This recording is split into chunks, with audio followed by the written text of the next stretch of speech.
Hello BookTube, I'm Jonathan, and recently I've been reading a mix of sci-fi subgenres, including military sci-fi, space opera, First Contact, and Dystopian. So no matter what sci-fi mood you're in, hopefully one of these 4 books will be right for you. I'm going to let you know my thoughts on each of them, starting with Steel World by B.V. Larson. The Galactics arrived in 2052. Swearing allegiance to our alien overlords wasn't the only requirement for survival, we also had to have something of value to trade. As most of the local worlds were too civilized to have a proper army, the only valuable service Earth could provide came in the form of soldiers. Someone had to do their dirty work for them. Steel World was the patron pick for the month of November, and if you like to read science fiction while enjoying an extra large bucket of popcorn, this book puts both the salt and the butter in popcorn sci-fi. If you've ever thought, Jonathan, what's with all these hard sci-fi recommendations?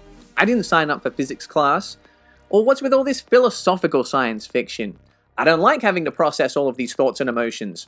I just want to shoot lasers at things. This is the book for you. Steel World is military science fiction, and we follow a young recruit as he goes through combat training and then gets dropped into the action. This does feel rather familiar, but Larson put some time into developing the world and the concepts, so it does feel like at least a somewhat fresh take on classic tropes. I don't think it's thematically that deep, but it did pose an interesting spin on death, which I found to be a rather interesting thought experiment. There were a few moments where I questioned the logic of what was happening, but for the most part I was immersed in this world with a fast-moving plot, intense action sequences, and some rather tropey but still enjoyable characters. I didn't connect with this book on a deep personal level, but I think it executed what it set out to do.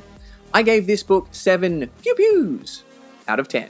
Alright, for my second recent read we have Contact by Carl Sagan. When a signal is discovered that seems to come from far beyond our solar system, a multinational team of scientists decide to find the source. Who, or what, is out there? Why are they watching us, and what do they want with us? Contact, as you could probably guess, is a First Contact novel, and it dives into both the science behind making such an encounter, as well as the philosophical implications. The story told in this book is rather simple, and it's aided by the clear thematic explorations to do with science and religion. In what ways do they seem to contradict each other, and in what ways can they actually coexist? The opening of this book hooked me in, and I love the techniques being used in order to try to decipher this signal from space. I actually wanted more plot progression in this regard because I was really enjoying it, and I think that Sagan executed it really well. But Sagan balanced this harder sci-fi with a lot of philosophical discussions. And something that I appreciated about the book was that it didn't feel didactic in this regard. Sagan allowed different characters to express different views, and while you may identify with some more than others, hopefully all of them gives you something to think about. For a scientist, I found Sagan's writing to be quite impressive. Rather than the dry prose that a lot of hard sci-fi writers are known for, I actually found his writing to be quite impactful. One technique that bothered me just a little bit, however, was that he kept on introducing new characters to the story and would provide them with a couple of pages of backstory. And while this was helpful, by the time I reached the back half of the book, I was less interested in learning about these new characters and was getting a little bit impatient to return back to the story. Overall, this book was a little bit of a slow burn, but I think it is one that paid off. In the end, it revealed a number of ideas that I was thinking about for quite some time after I finished reading it. For me, Contact was an 8.5 out of 10. Okay, for our third book we have Excession by Ian M. Banks. The Culture's Espionage and Dirty Tricks section orders a diplomat to steal the soul of a long-dead starship captain. By accepting the mission, he plunges himself into a conspiracy, one that could either lead the universe into an age of peace, or to the brink of annihilation. This is the 4th book I've read from Ian M. Banks' space opera series, The Culture. And in this story, we do follow some human characters, but the narrative is actually largely driven by artificially intelligent spaceships. I think that Banks did a good job of making these spaceships feel like AI characters, rather than just human characters in spaceship form. The catch-22 of this, however, is that I struggled to connect with these characters and the pun intended robotic nature of their interactions. I initially found intriguing, but I found them to offer diminishing returns throughout the book. Unfortunately, the human characters didn't really click for me either, as I was never really intrigued by their motivations or the stakes of the mission.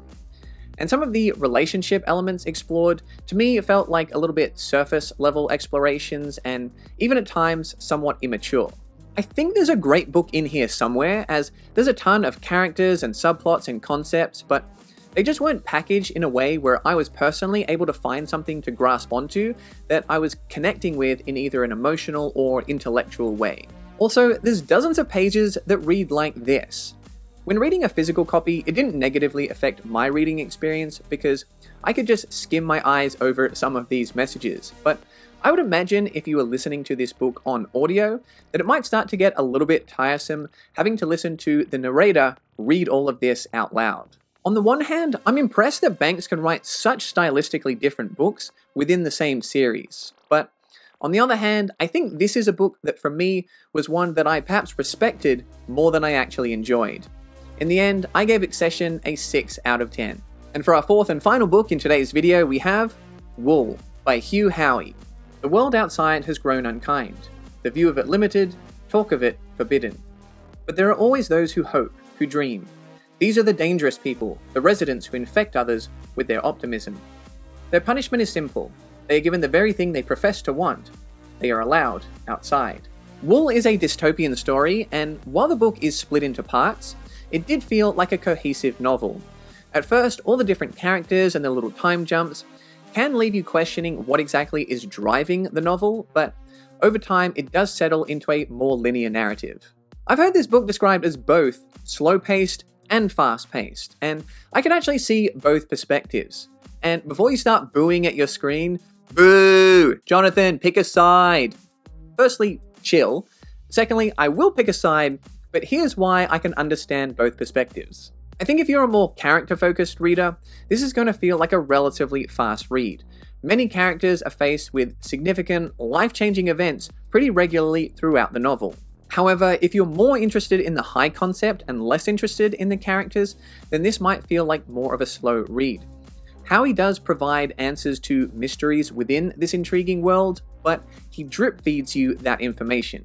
I connected with some of the themes in this book to do with relationships and societies, but I think it is less of an ideas-driven novel than many of the classics in the dystopian genre. I think instead what Howey chooses to shape the narrative is the secrets being withheld, the interactions between the characters, and the fight for survival. There were a number of tense and stressful scenes that had me burning through the pages. I found some of the characters and subplots less interesting than others, but I think the highlights of the book were executed really well. Toward the end of the book, the momentum built to a point where I remember thinking, if this was the end of an episode of a TV show, I would be thinking, play the next one, play the next one. And that made for a really enjoyable reading experience, getting that excited to find out what was going to happen next. In the end, I'm not sure the conclusion quite lived up to how hyped I was for the end of it, but ultimately, I think I was satisfied enough to want to continue with the series, and I think I also do want to try watching the TV show, as I think the story will suit an adaptation. If you're looking for an ideas-driven dystopian book, then this might not satisfy that craving. But if you like the survival aspects of dystopian books, then this might hit for you. While personally, I'm a little more drawn to the former rather than the latter, once I kind of realized what type of story this was, I was able to drop in and enjoy that experience. Overall, I found it to be a flawed but rewarding read. I gave it an 8 out of 10. So those are 4 pretty different sci-fi books that might appeal to different readers. Let me know your thoughts on them or whether you're interested in picking any of them up. I hope you enjoyed this video. If you did, smash or just gently click the subscribe button. And if you really enjoyed it, check out the perks of becoming a Patreon member, where you can become one of my robots, androids, or cyborgs like Nima and New Eden, Half Ogre, and the travel-weary Colin, and you can find more sci-fi content over here.